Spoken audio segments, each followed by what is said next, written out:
Perhaps no other century in human existence experienced the terrible and remarkable contrasts of the 20th century. The century was heroic and tragic, progressive and reactionary, forward-looking and frighteningly regressive. A century of contradiction, confusion, and massive change. But the nature of human beings had not changed, and it is that basic nature more than anything else which is the determining catalyst of human history, certainly the history of the 20th century. Faith and Fate will focus on how all these events and occurrences impacted on one specific group of people. A people whose survival has defied the ravages and challenges not only of this century, but of the over 40 centuries that have led up to it. Faith and Fate, the story of the Jewish people in the 20th century. Episode 1, The Dawn of the Century, 1900 to 1910. Jewish history has been going on for a very long time. Almost 4,000 years since Abraham, the first Jew, and over 3,300 years since we stood at Sinai and received the Ten Commandments and the Torah. Jewish history is a continuum, and it should be viewed in that context. To begin to understand any century of our history, we have to see the big picture. We have to see ourselves in an overview. Who are we? What is a Jew? What is our destiny? How and why have we survived until today? To follow the path of the Jews in the 20th century is to watch history's giant pendulum swing back and forth. At times it's visible, at times it's not. We are proud to be called the people of the book. We are a holy nation rooted in our past. The past is directly connected to our present, and both the past and the present, whether we understand it or not, will in one way or another impact on our future. At the beginning of the century, exactly as the predictions of the exile in the Torah and the prophets foretold, Jews were living in nearly every part of the world, a nation scattered across the earth. At that time, in the early 1900s, there were 10.5 million Jews in the world. Less than 1/4% of the world's population. The majority of them, 7.5 million, lived in Russia and Eastern Europe. 1 million were in North America. 500,000 in Germany. 200,000 in England. 500,000 in the Arab countries. 50,000 in Ottoman-controlled Palestine. And 300,000 to 400,000 in the rest of the world.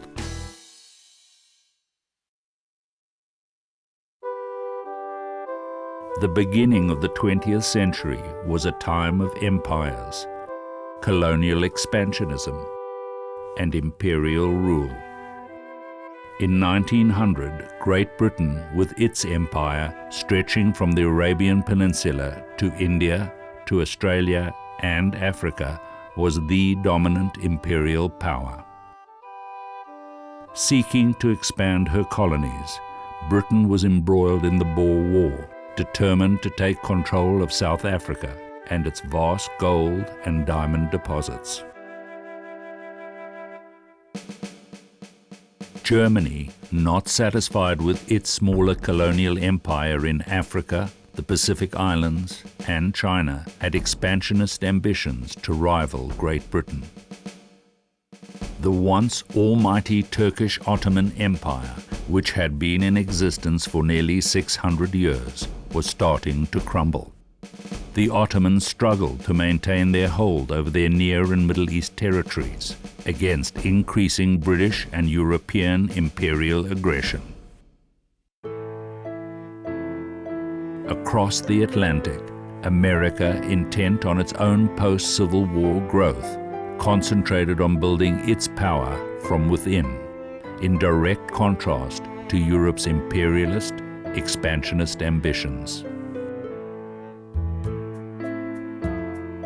Engraved on the Statue of Liberty, the words of Emma Lazarus echoed the philosophy of America. Not like the brazen giant with conquering limbs astride from land to land. Here, at our sea-washed sunset gates, shall stand a mighty woman with a torch. Mother Exile, keep your ancient lands, your storied pomp. Give me your tired, your poor, your huddled masses yearning to be free. Send these, the homeless, tempest-tossed, to me. This was in stark contrast to imperial Russia, where the majority of world Jewry lived. There the Tsar reigned supreme, and the ruling class lived an elitist, privileged life, while most of Russia's masses, including Jews, lived a life of abject poverty. In 1905, there was a war between Russia and Japan. The Russians unexpectedly suffered a decisive defeat at the hands of the Japanese, which weakened Russia even further internally. And at the same time, there was a revolt within the Russian Empire against the Czar. And there was a march in St. Petersburg on the palace of the Czar, demanding what by today's standards would be modest demands to improve the lot of the workers and the peasants. Peasants were, of course, the vast majority of the population living in awful, awful, indescribable conditions.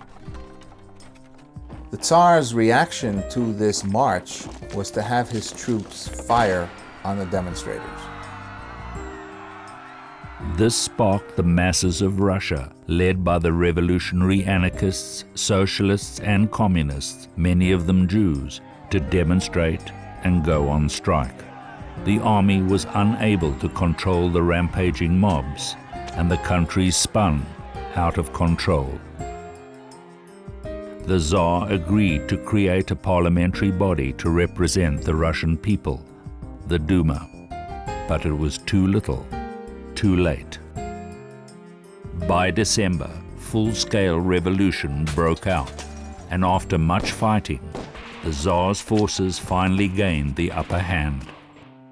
Throughout Russia, thousands died, and other thousands were exiled to Siberia.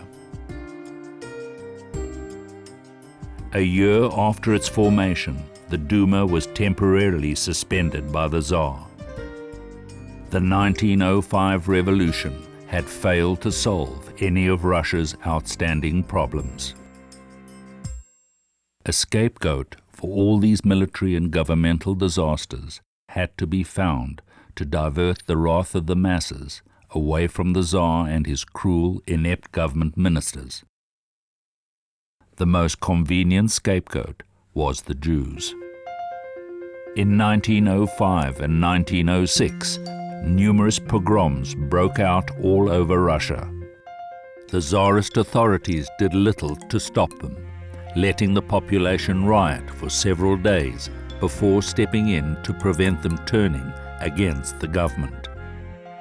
Anti-Semitic posters and pamphlets did not help the situation.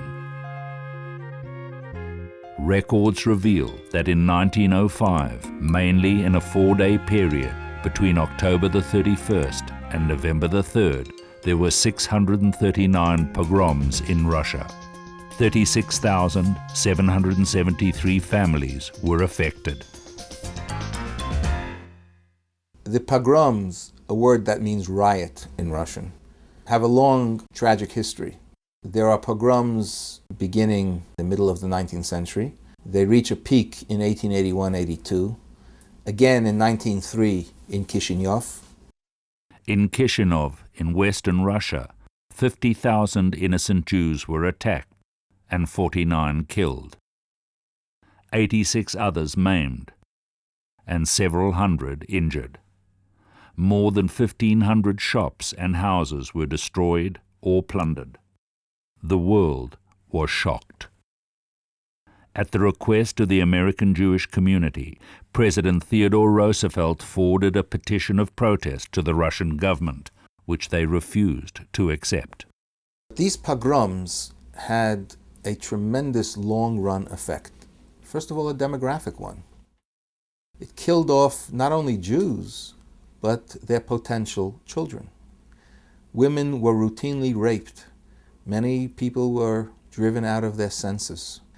A second effect, in addition to depressing the size of the Jewish population, was that it stimulated yet another wave of emigration.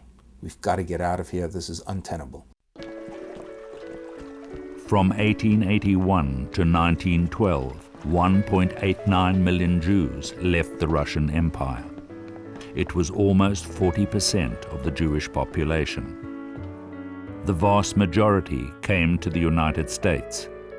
2% went to Canada, and about 2.5% went to Palestine. Others went to Western Europe and South America, mainly Argentina. It was the largest migration of Jews in history. Today, 80% of the American Jewish population originally comes from the Russian Empire and its successor state, the Soviet Union.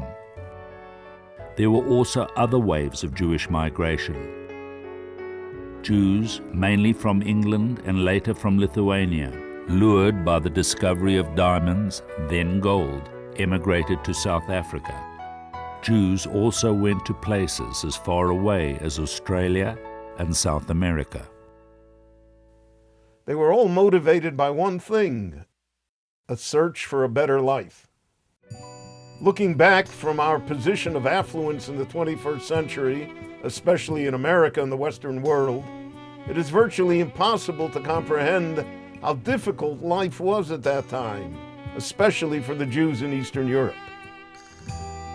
In contrast, the Jews of Western Europe were living a life of relative security, affluence, and social acceptance compared to their impoverished brethren in Eastern Europe, especially Russia. I'm afraid that younger generation of American Jews, in a very short period of time, have forgotten that as recently as their grandparents' generation, the vast majority of Jews, perhaps 95%, were living in what we would call dire poverty. It was not uncommon for there to be one pair of shoes at most in a Jewish family. And children would take turns wearing those shoes when they had to go out in the mud and in the frost in the Russian winter.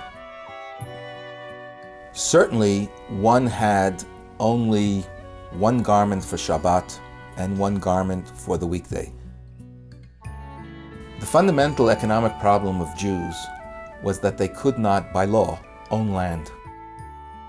So Jews were deprived of the main means of earning a livelihood, namely farming. This was compounded by terrible political repression, which limited the Jews' access to higher education. So Jews became craftsmen, shoemakers, cobblers, tinsmiths, brushmakers. In Eastern Europe, you had 40% Jewish unemployment, 40%. You had 20% infant mortality. 1 out of 5 Jewish children did not live to the age of 5. You had grinding poverty, you had pogroms, you had persecution, you had bigotry. So why remain Jewish, right? So along come the Marxists who say we're going to solve all of this. Or along come the Zionists who say we're all going to get out of here. Or along comes anybody who says we have great ideas, the anarchists, whatever. These are all utopian ideas, and the Jewish people are by nature a utopian people. Whichever way the Jews turned to solve their problems, they still faced grassroots antisemitism, made worse by the attitude of the Russian Orthodox Church. The Tsar was against the Jews for religious reasons, and the tradition of Russia was that it was Holy Mother Russia. It was the Russian Orthodox Church. The Tsars saw themselves as the protectors of the church. And the Jews were infidels. You're talking about an autocratic, dictatorial rule that had no room for the other. The miracle is how Jews survived under the Tsar as long as they did and as well as they did. Because from the beginning, the Romanovs were their sworn enemies. If you take the church, the Tsarist government, the horrible economy of the most backward state in Europe, these create conditions of almost unbearable tension and suffering to which Jews react by desperately looking for solutions. Some decided to leave for America. That meant giving up on Europe. Some decided to leave for Palestine. That meant giving up on Galut, even the attractive Galut of North America or South America. And some decided to go to socialism, which meant giving up on capitalism wherever it might be. And yet, still others decided to retreat within themselves, to remain within the traditional, the spiritual and psychological walls of the ghetto and await the coming of the Messiah. All of them had one thing in common. They were attempts to solve the Jewish problem. For an increasing number of Jews, the answer was change, to reject the old Judaism and its Torah and traditional ways, which had sustained the Jews throughout their long history, and to reinvent themselves, to accommodate new ways of thinking and living. One major response to the Jewish problem was very obvious. Cease to be Jewish. If you're not Jewish, you will no longer suffer as a Jew. So Jews changed their names, changed their noses, changed their religion, changed their spouses, and tried to disappear into the larger society. In some places, such as the United States, they were quite successful. In other places, such as Germany, they failed. One thing made these changes different from all previous generations.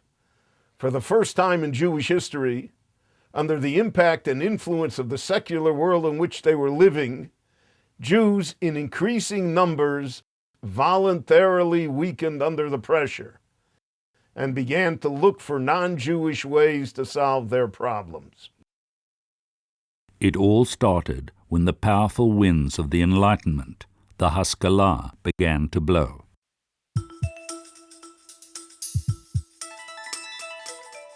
Haskalah was the cultural shift towards modern secularism and away from traditional Torah Judaism.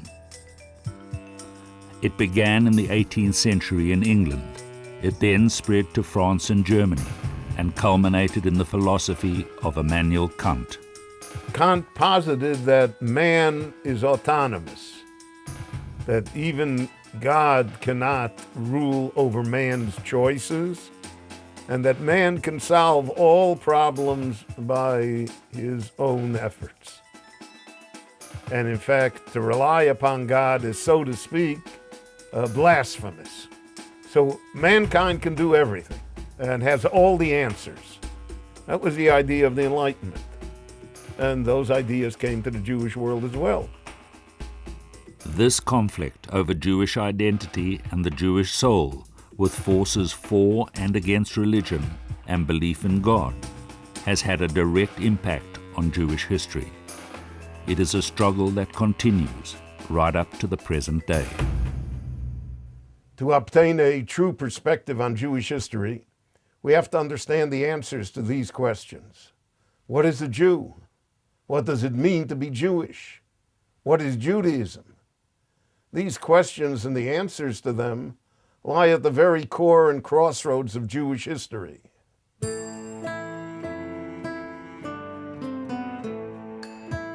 Judaism believes there is one Almighty God, and at Mount Sinai the Jewish people received and accepted an eternal and unchangeable divine mandate.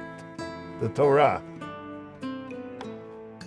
The Torah defines us, who we are as Jews, spells out our purpose, and teaches us how to live our lives according to God's will.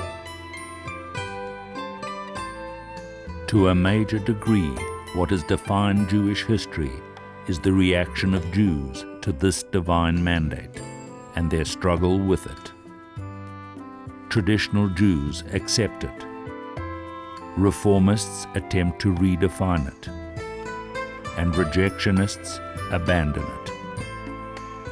Now, whether or not we understand it or believe it even, God made an eternal covenant with the Jewish people, a promise that despite all of the trials and tribulations that have occurred throughout Jewish history, He will never abandon us, and that there always will be a Jewish destiny and a meaningful Jewish future.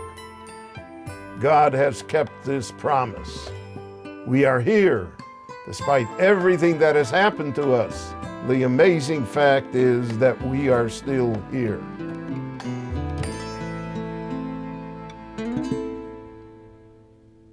In spite of the severity of living conditions and the inroads of secularism, Judaism and Jewish observance was alive and well in Europe.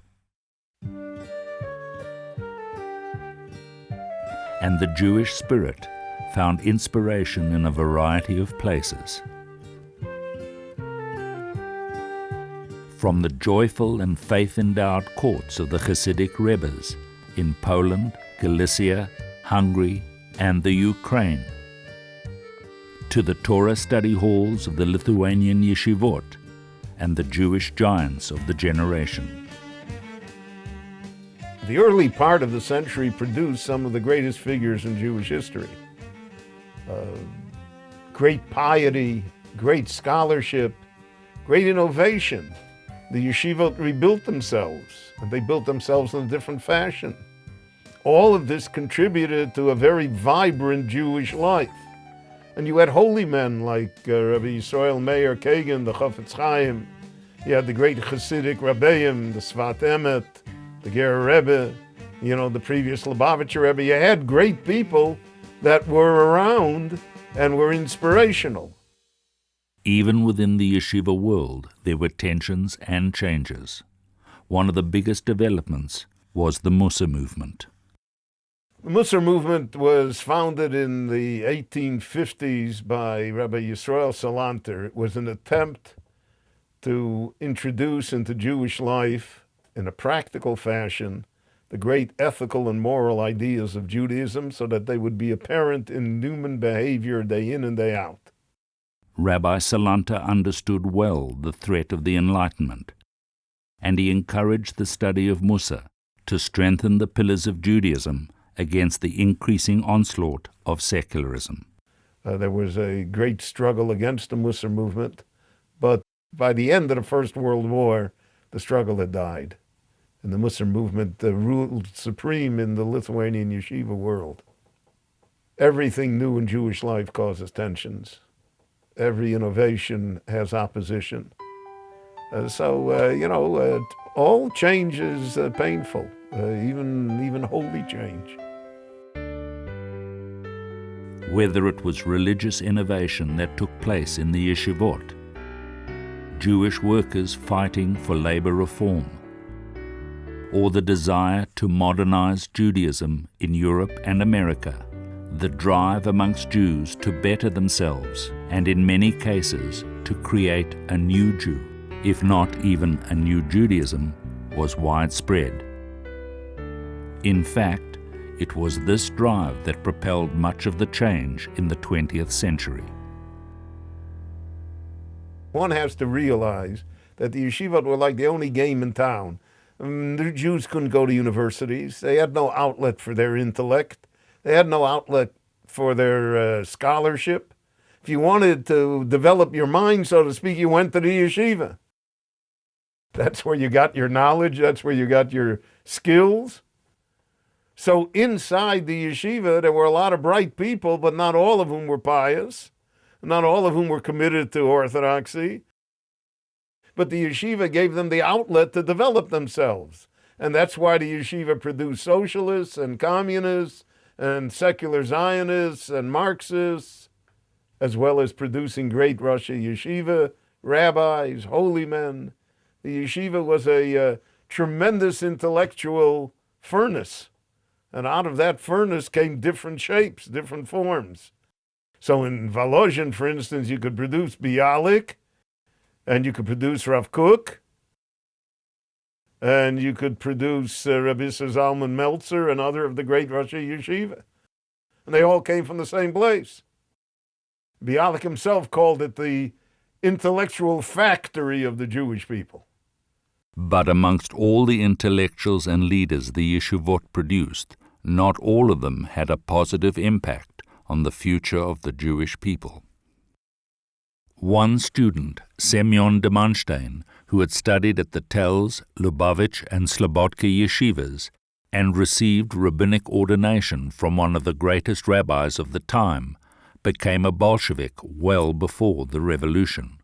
He was eventually appointed the first commissar for Jewish affairs in the Soviet government. In the Politburo of Lenin and the original communist group, there were many Jews, and yet they destroyed the Jewish people. So it's ironic at best.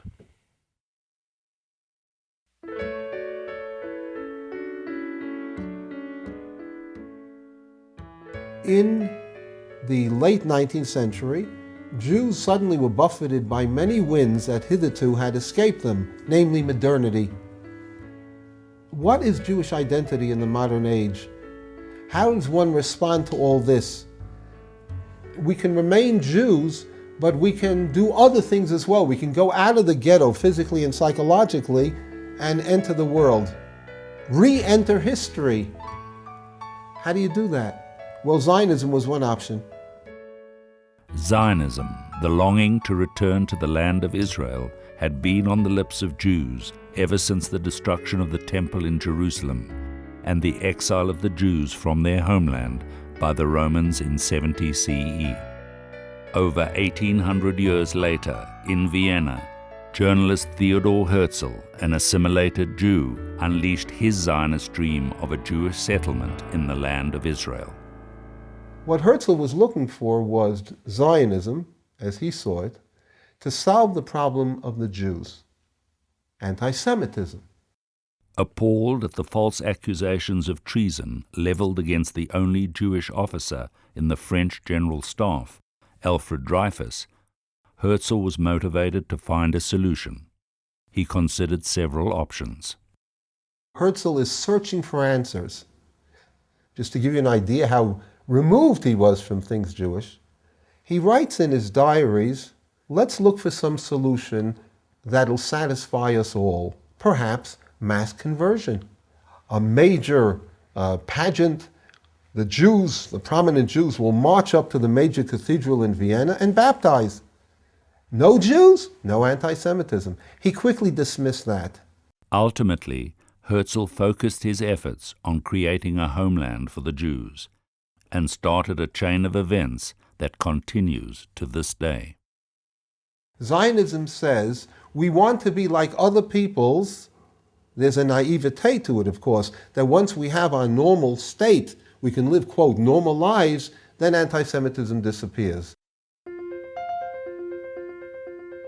Herzl tirelessly navigated the political wills and interests of the Jewish leaders, secular and religious, which opposed him. He traveled the world in an effort to enlist the agreement of the great powers in achieving his Zionist goal. In London, concerned with the large wave of Jewish immigration to England, a royal commission of the British Parliament assured him that England would favour a Jewish colony, not in the Holy Land, but in East African Uganda. When the 6th Zionist Congress convened in Basel in August 1903, the Uganda proposal, supported by Herzl, was the dominant issue. It provoked a firestorm of protest, led mainly by the Eastern European Zionist leaders, Chaim Weizmann and Menachem Yushchiskin. By 1904, it was apparent that Zionism stood for the Jewish people's return to the land of Israel and no place else. Still, other Zionists brought their own visions to bear. Asher Ginsburg and his cultural Zionism, Aharon David Gordon and his belief in the holiness of the physical labor movement, and Joseph Berdichevsky with his negation of the exile and rejection of past Jewish tradition. Eventually, Chaim Weizmann, who was to become the first president of the State of Israel, and Nachum Sokolow led the Zionist movement. Herzl rallied the masses of Eastern Europe, who obviously were facing traditional anti-Semitism. He got short shrift, unfortunately, from the Jews of Western Europe. Their whole lifestyle was predicated on acceptance within Berlin, Paris, London. The famous slogan of the reformers, "Berlin is our Zion." They were very assimilated, some intermarried, of course. Western Jewry, which had been living in these countries for generations and had received the vote, were wedded to a good lifestyle where they would be accepted, where their loyalty would not be challenged, and they could practice privately whatever Judaism they wished. Zionism was a direct challenge to the idea of acculturation of assimilation. It wasn't only Western Jewry that was opposed to Zionism. Most of the traditional religious Jewish world opposed it, but for different reasons. Religious opposition to Zionism was based on ideology, on tactics, and on personalities. It was based on ideology, as Zionism claimed to be the alternative to faith, to religion. The tactical objection was that Zionism aligned itself with non-religious, if not even anti-religious forces. It thereby divested itself of all connection to holiness. And finally, personalities. Many Jews found it hard to believe that people who were assimilated, intermarried, who had no background in Judaism whatsoever, would somehow be the ones to lead the Jewish people to greatness. There were Orthodox leaders that went against the mainstream and supported religious Zionism. Under Rabbi Yitzchak Yaakov Reines, the rabbi of Lida, Lithuania, they formed the Mizrahi section within the mainly secular Zionist movement. Mizrach, facing east, is that movement wherein Reines's view, one can fuse religion and nationalism and create here an institution or an ongoing operation which would bring Jews closer to Torah life. The contrary position taken by most Orthodox rabbis was that the Zionists were violating the idea that only God could return the Jews to their holy land. Wait for the Messiah, he will deliver you. The Zionists said, we are not only a religious group, we are a nation. Jews are a people. Jews are a nation no less so than the Italians or the Belgians or the French or the English or the Germans. And as such, as a nation, we need a state. Secular Zionism redefined the Jewish people. The new Zionists rejected the Torah as the foundation stone of Jewish existence. Their definition became their slogan. Our people are a nation because of culture, geography, nationalism, and persecution. It was an idea religious Jewry could not accept.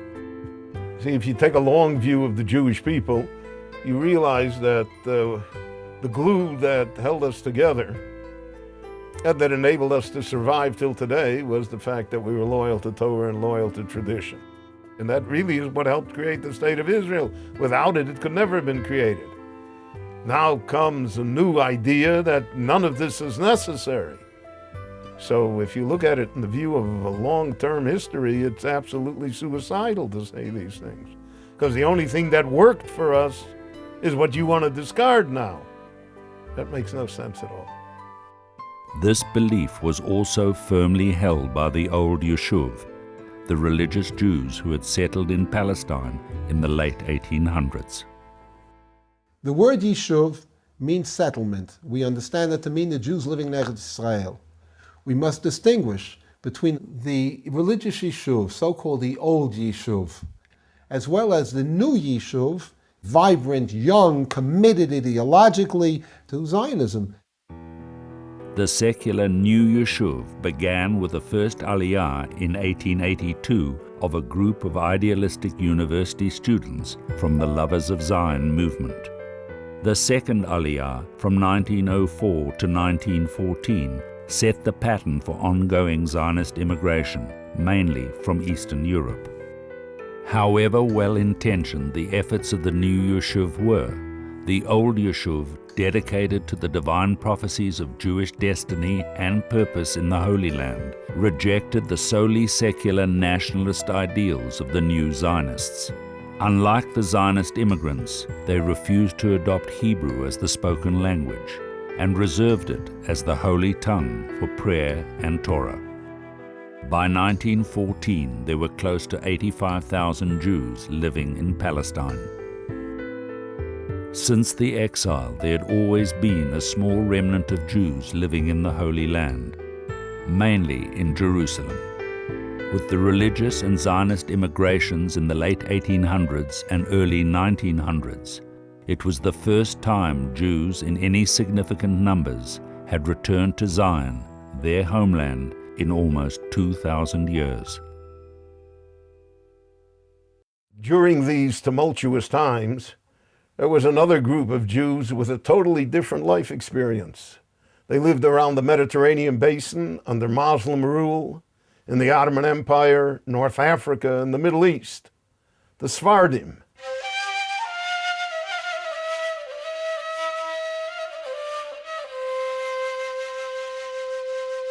The word Sephardic comes from the Hebrew, actually. The word Sepharad is the Hebrew phrase, the Hebrew word for Spain.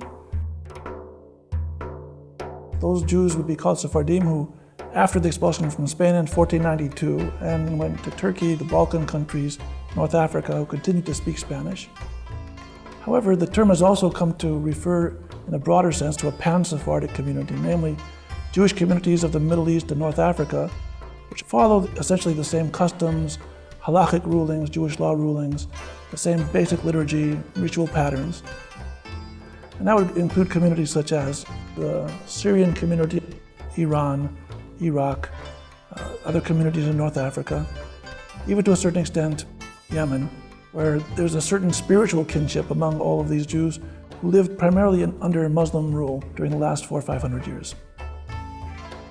The Sephardim lived in their own communities in relative peace and isolated from their Ashkenazic brethren in Western and Eastern Europe. They developed their own rich cultural heritage with unique languages, foods, music, and dress. It doesn't mean that everyone in the Ottoman Empire loved Jews, not so. It doesn't mean that they didn't have some very strong prejudices against Jews, they had them. But in the Jews' private life, they were so enclosed in their own life, and their own communities and their own world. Jews did enjoy a certain degree of freedom and happiness. And they were, I wouldn't say oblivious to external threat, but it wasn't a constant presence in their mind. And that made a difference. They had a very optimistic viewpoint on life. They lived in a sunny climate. They sang beautiful songs all the time. Their inner life was in fact very strong and very rich. Although the Sephardim also went through their own challenges, what happened to the Ashkenazic world in Europe never happened to them. They did not go through those forces that challenged tradition. They never went through the Enlightenment or Reform or the Communist Revolution. And because of this, they had a different worldview. There was a different way of dealing with life. And that way of life was, we maintain a traditional framework for our communities. They didn't like groups, they didn't form groups. They did not function with all these isms. They were aware of things, but they looked more to the need for the whole community to maintain one cohesive community. But with the advent of the new century, winds of change began to blow, ushering in new ideas, and with them, new waves of Jewish emigration. Sephardim were influenced by the idea of modernity, opportunity, choice, whereas in the past they were more fatalistic, accepting whatever happened as God's will. By the beginning of the 20th century, there already was a feeling of westernization that you didn't have to accept your fate. You could make your own life. The French influence was on the ascendancy beginning in the late 19th century because they established French-speaking schools throughout the Muslim world. And thousands upon thousands of children in the Sephardic communities were learning French as their first language. They also adapted into French culture. Some of them moved to France. Jews were moving away from the lands of origin to new opportunities. Many thousands went to the United States, while others moved to South America as they could speak Spanish. Others went to Europe, to Africa, and even India and Burma, establishing trading posts and becoming very successful. With the advent of Zionism, thousands moved from Turkey, Syria, Iraq, and Yemen to Palestine. While the Ashkenazic and Sephardic communities were adapting to their new lives in America and elsewhere, back in Europe, the growth of industrialization and the class struggle between workers and owners had a dramatic impact both on the Jews and the existing social order. The old imperial ruling classes were still in power. The Czar ruled Russia, the Kaiser controlled Germany, and the British Empire still reigned supreme. But for the workers, the issue of the day was the struggle to survive. In the factories themselves, the conditions were miserable, including factories owned by Jews. Some of the suffering Jewish workers, their fury unleashed, became the future leaders of the labor unions, both in Eastern Europe and later in the United States. The socialists believed that the fundamental problem of the world was the exploitation of the working class by the capitalists, the owners, and that it was class divisions, not ethnic, religious, racial divisions, that were at the core of the human condition. Once the class issue would be resolved, and once the people who produced goods that had worth would own the means of production, all of these problems, not only economic and political, but also racial, ethnic, and religious, would be solved. The fiery spirit of the Jewish workers coalesced into a formal socialist Jewish labor movement in Europe, which took the form of local organizations called workmen's circles. Eventually they merged and became a major labor union called the General Jewish Workers' Union, or the Bund, as it was commonly referred to. It fought for a shorter working day, for higher wages, for non-exploitation by the bosses, for equality between men and women, for friendship between Jews and non-Jews. And that was a very attractive point, because if everyone was socialist and everyone believed that everyone was equal, antisemitism would disappear. The Polish worker would no longer hate the Jewish worker, he would only hate the Polish boss. Initially, the Bund was not anti-religious, but it became an ideological movement that embraced Jewish culture and scorned religion and ritual. The Bund held its banquets and festivities on Yom Kippur. It organized the popular school system and used Yiddish as its language, and promoted a militant secular and socialist mandate. It opposed the use of the Hebrew language and was anti-Zionist. Here again, a Jewish group tried to author another version of the new Jew. It believed that the Zionists had two problems, which were unforgivable. One, the Zionists would unite all of the Jews irrespective of class. And the Zionists thought that all Jews were part of a single nation.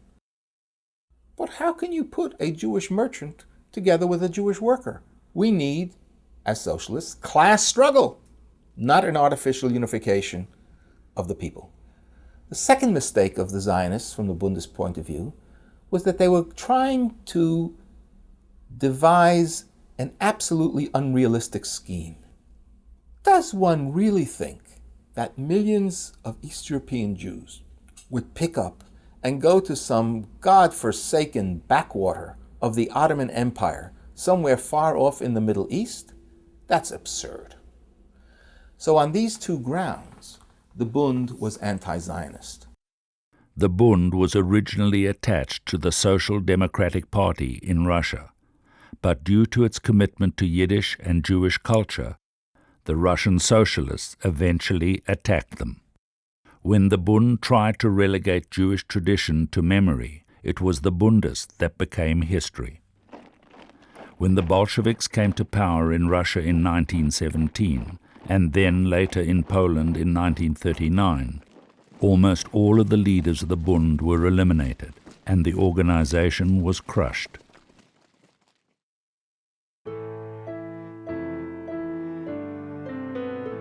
Perhaps the hundreds of thousands of Jewish immigrants thought that by leaving Europe they would leave behind the poverty, anti-Semitism, and ideological winds of change when they came en masse to the United States in the 1900s.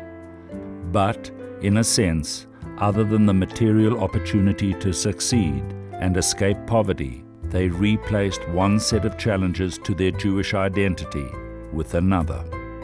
When Jews came to America in the early 20th century, there were two options open to them. Do you lose your faith? Do you throw it away? Or do you hold on and you say, they can take everything away from me, but they can't take away my faith? The other option was melting pot. Namely, you come to America and you melt down and become a cookie cutter American like everybody else. That melting pot is the public school. Melting pot is the settlement house. Melting pot is the ideology of America. The challenges of Jewish immigrants coming to America are employment, language, a different social structure, and a completely new society. And the entire ethos of America was to make everybody American. And to become American, you have to become less Jewish. That's what they believed. There were those who, of course, simply rejected Torah. They came from Europe, and the stories of the people who threw their tefillin overboard and things like that. And yet, when you read what was going on at that time, you realize that the vast majority did not want to let go, but let it go little by little, piece by piece. And the first thing to go was Shabbos.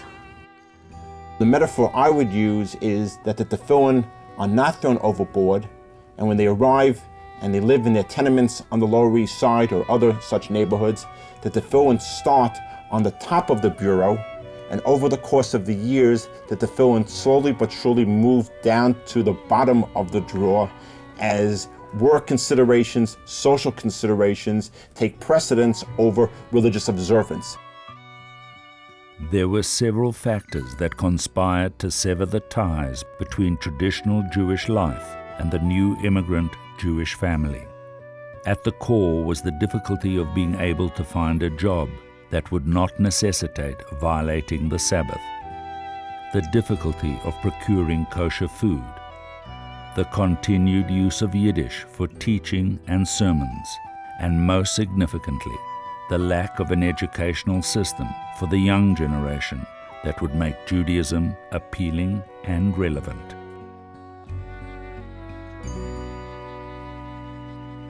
The overwhelming majority of immigrants send their youngsters to American public schools because they want to see their youngsters acculturated to this country.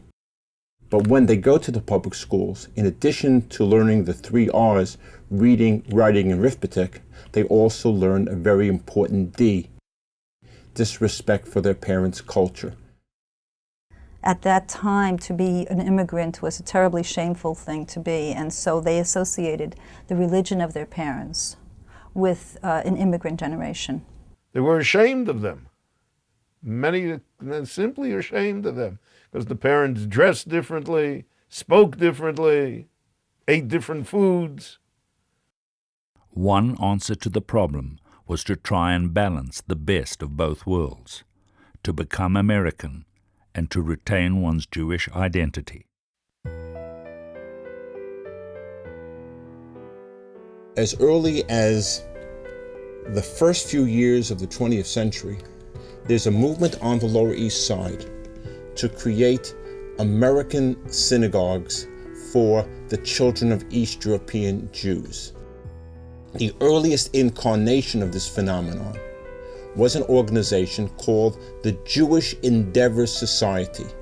And what they endeavored to do was to maintain the core of the Orthodox service and build in a variety of American activities. In other words, take some of the teachings of the public schools, take some of the teachings of the settlement houses, and Judaize them within a religious context.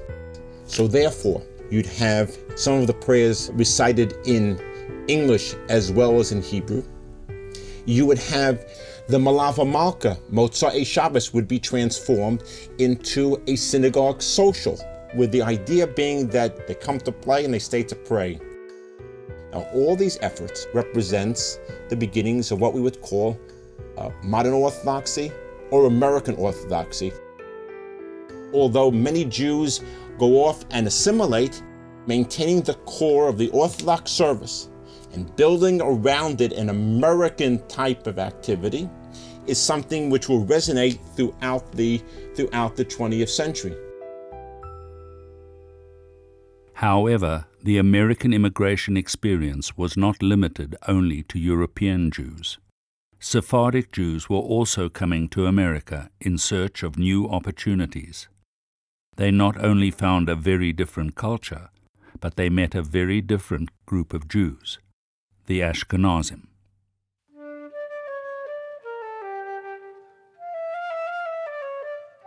The first meetings created very often cultural clashes. These were people, brothers and sisters basically, who had been separated from each other for centuries and centuries, who recognized they were the same people, who recognized they believed in the same God and the same Torah and the same religion, etc., but whose mannerisms and way of speaking were radically different. The Ashkenazim spoke Yiddish. The Sephardim were speaking Ladino or Judeo-Spanish or Arabic or other languages from other lands. The Ashkenazim asked, "What are your name?" Last name, Romi, Al-Hadef, Polikar.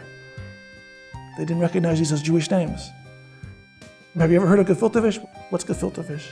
They ate different foods, they had different style, different language, different everything. Ashkenazic ears weren't used to Sephardic pronunciation. But in those days, when they heard the Sephardim reading Hebrew, they thought it was Arabic.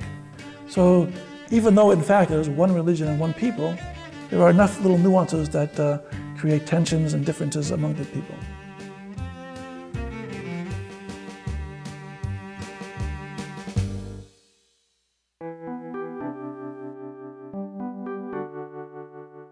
Despite the problems, Jews, especially from the earlier German immigration, mainly to New York in the late 1800s, were beginning to succeed in America.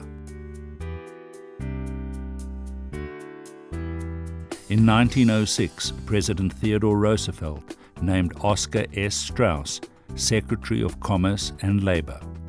He was the first Jew named to a cabinet position and was known for his opposition to exclusionist immigration policies. German Jews were particularly successful in banking and commerce. Marcus Goldman founded Goldman Sachs and Company. Henry, Emanuel, and Mayer Lehman, Lehman Brothers. Abraham Kuhn and Solomon Loeb, Kuhn, Loeb and Company. Jacob Schiff, an investment banker, became the leading Jewish philanthropist. And Charles Bloomingdale, who started Bloomingdale's. In contrast to the assimilated German Jews, the new wave of immigrants, mainly religious Jews from the impoverished shtetls of Eastern Europe, as well as the enlightened secular Jews with their socialist ideas, encountered challenges in America's democratic, capitalist society.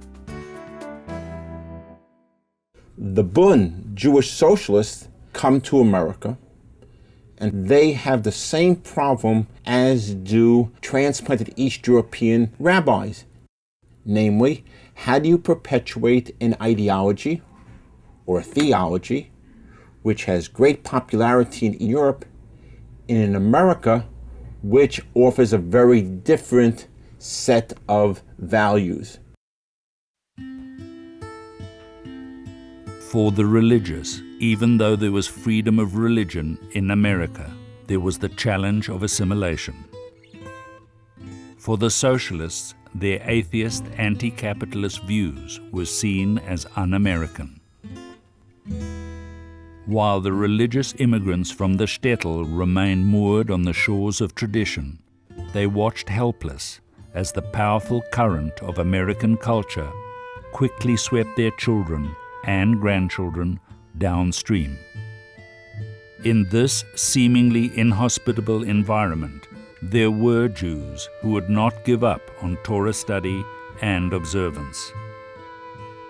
A small school started in 1896, Eitz Chaim, would eventually become the parent of today's Yeshiva University.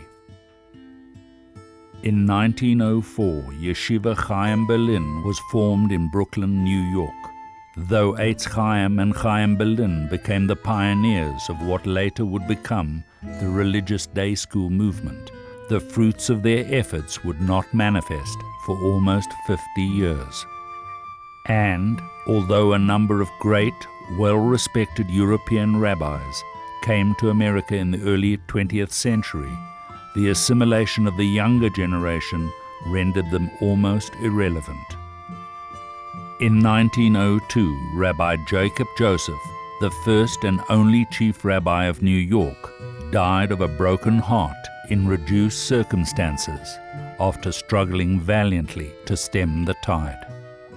While these Orthodox rabbis maintained a purely survivalist position, other structures and organizations arose to try and meet the needs of the new immigrants. It was against this backdrop that many American Jews would seek to redefine their Judaism. Reform Judaism, which had begun in Germany in the 19th century and decades later established itself in America, followed its mandate of reforming Judaism. By then, it had already eliminated many basic tenets of traditional observance. Sabbath services were held on Sunday. Hebrew was erased from prayer, as was any mention of the land of Israel. The difference, or one of the differences between Reform and Orthodoxy, is that Reform denied the divinity of the biblical text and accepted those parts as guides to behavior and to thought which it found attractive, the moral and the ethical. Those parts which people deemed to be irrelevant or even obnoxious, such as the laws of kashrut, which would prevent them from social intercourse with many of their neighbors, their non-Jewish neighbors. These were not of divine origin. These were part of ancient Near Eastern superstitious beliefs, which in a modern and progressive society could be abandoned. And though these innovations did not appeal to most immigrants from Eastern Europe, they did appeal to many of their children and grandchildren. Reform became a symbol of acceptance into modern American society, upward social mobility, and a way of keeping their Jewish identity. The first communal institutions, the New York Jewish Federation, controlled by Reform Jews, originally from Germany, and the Hebrew Immigrant Aid Society, founded in 1881 by Russian immigrants, while doing significant work in helping the new arrivals, put pressure on them to compromise their religious observance in order to help them integrate into an American society. The irony of history tells us that those who tried to modernize Jewish identity and practice in order to ensure Jewish survival and vitality, in fact, contributed to a far different outcome 100 years later. since traditional Eastern European orthodoxy still had many hurdles to leap in America, and reform did not attract most immigrants, a vacuum appeared. A new, more modern, English-oriented yet halachically Torah-correct synagogue service emerged. Called Young Israel, it became a positive influence and saved many families who wanted to remain religious.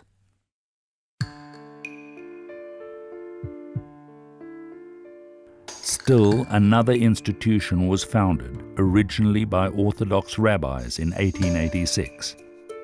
The Jewish Theological Seminary was dedicated to training English-speaking rabbis and teachers.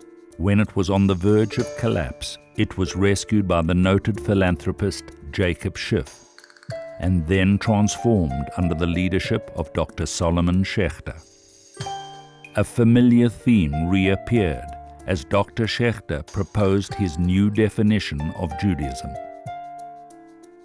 It is not the mere revealed Bible that is of first importance to the Jew, but the Bible as it repeats itself in history. In other words, the interpretation of the Bible as influenced by changing historical times. This meant the center of authority was removed from the Torah and placed in the collective conscience of what Dr. Schechter called Catholic Israel, meaning a consensus of the whole of the community of Israel, as embodied in the Universal Synagogue movement, which he started. This initiative became Conservative Judaism. At the beginning, Conservative and Orthodox Judaism did not radically differ. However, soon the seminary produced rabbis that permitted their modern American congregants mixed seating and a relaxation of certain religious laws. By the end of the first decade of the 20th century, it was clear that Conservative Judaism was becoming yet another force, convinced that the only way to conserve Judaism was to bend it to the will of American life and customs, and not the other way around. However, these religious movements were an outgrowth of the European Ashkenazic experience. A profound difference between the Ashkenazim and the Sephardim was that the Sephardim in the main never doubted or changed their Jewish tradition or their devotion to Torah or allegiance to God. We didn't know about Reformer, Conservative, or Orthodox until we came to the United States. All the synagogues were Orthodox. They were all traditional synagogues. The people who came to the synagogue, some would be more observant orthodoxly, some would be less observant orthodoxly, but together they did not believe in establishing different synagogues or different movements. And to this day, I don't think there's one Sephardic synagogue that's officially a member of a Reformer Conservative movement. 1900 to 1910 was a decade of mass Jewish immigration to new lands of hope and opportunity. A decade that witnessed the evolution of new social, economic, and political ideologies, and the drive to create a new Jewish state in Palestine. Once again, as throughout their history, Jews were facing radical, new challenges. While around them, the imperial race was escalating. The empires of the old order were expanding their ambitions. Alliances were being made between the major continental powers who were beginning to face off. All the empires of Europe increased their stocks of arms and modernized their weapons of war. The situation was deteriorating. All this would eventually impact on the unfolding story of the Jewish people.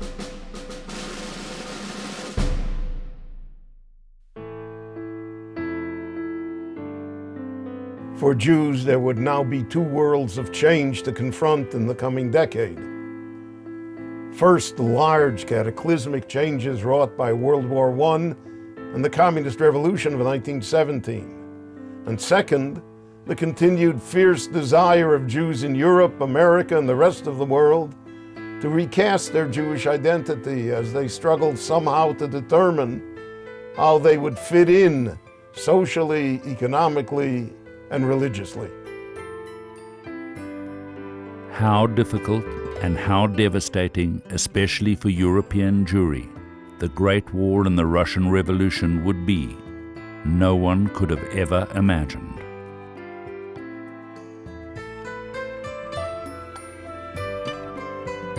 For more on Jewish history, go to jewishhistory.org.